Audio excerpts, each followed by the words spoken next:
Hey there, Stacy Jensen. I'm going to go through the digital retouching action set that ColorVal has provided.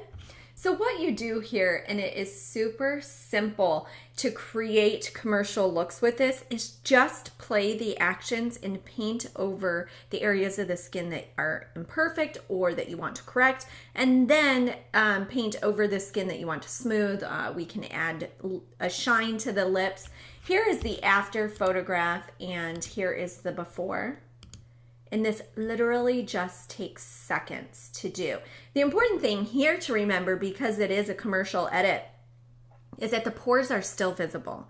We haven't smoothed it the old-fashioned way where it's just a blur put over the image. The pores are still there. So if we zoom in, you can still see them. All right, so let's go back to the original edit.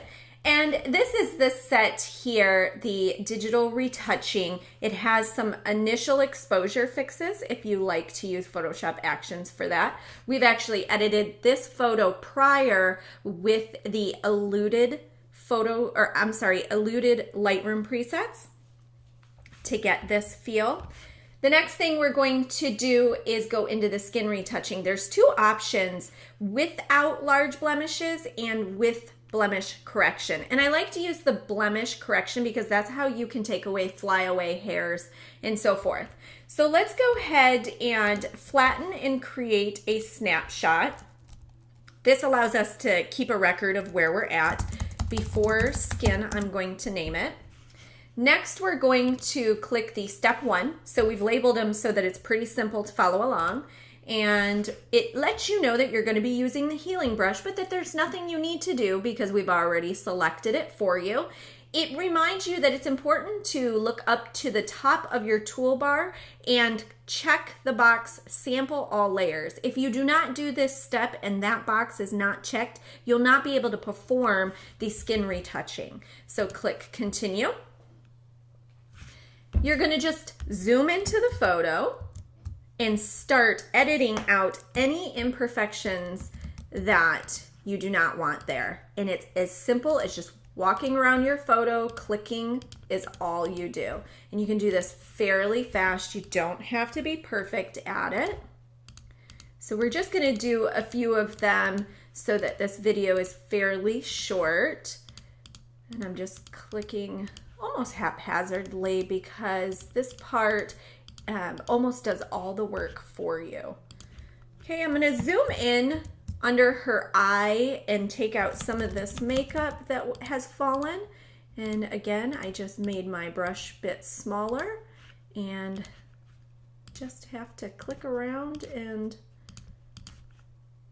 fix those. We can even take out this fine line.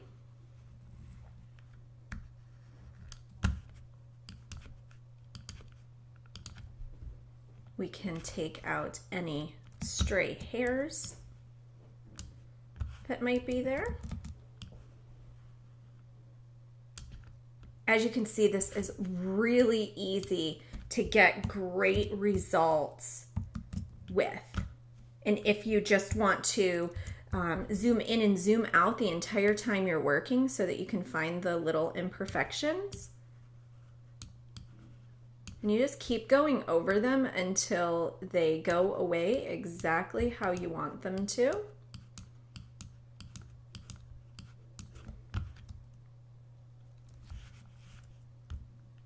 Okay, so I'm just going to leave it at that.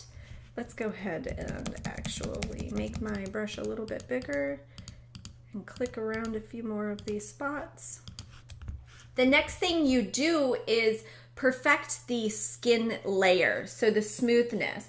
We have two options. Again, you have the without large blemishes or with it. There is a perfect smooth skin, so there's a step 2 perfect smooth skin, but there's a high fashion skin smoother that I really love. This is my favorite one because it really retains those pores. But before you do it, always click a flatten, because we have these the layers that are going to come in here, and you need to make sure that you flatten before you add a next step.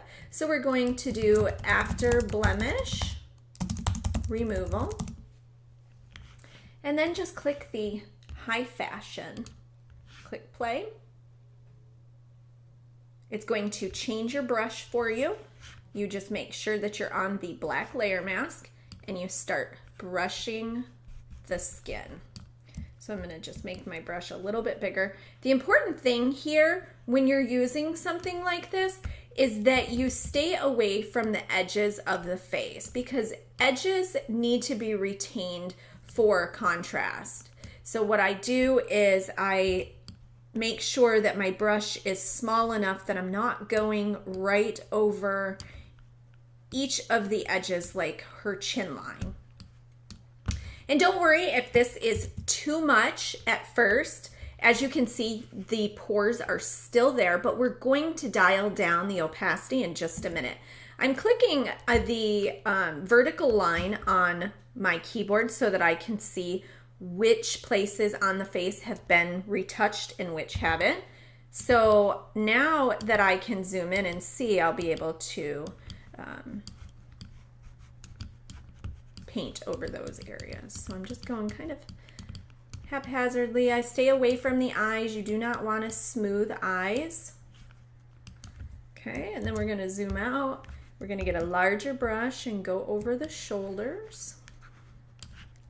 Smaller brush to do the hands, because again, I'm staying away from the edges so that we don't smooth those. And I'm going to hit the vertical key on my keyboard again to get back. So here is after the skin. Now I would come in and change the opacity a bit just to dial it down. It doesn't need to be that extreme. Okay, and I'm going to go under the eyes just a little bit more. Okay, the next step is I'm going to do a flatten again, and we're going to say after skin smoothing. And we're going to go and do hair and lip shine. I absolutely love this one. So you click it, make your brush a little bit bigger, go over the hair. Make it a little bit smaller to go over this, a little bit smaller to go over the lips. And I even love to use it on the lower lash line and the upper. And to me, that is all set. So here is the before. So that is the before. That is after the skin smoothing. Actually, I'm going to take you through the full workflow. That is before. That is after the blemish removal. So before blemish removal, after blemish removal, then after skin retouching, and then finally after hair and lip shine. So I hope this video tutorial helped you. Have a great day.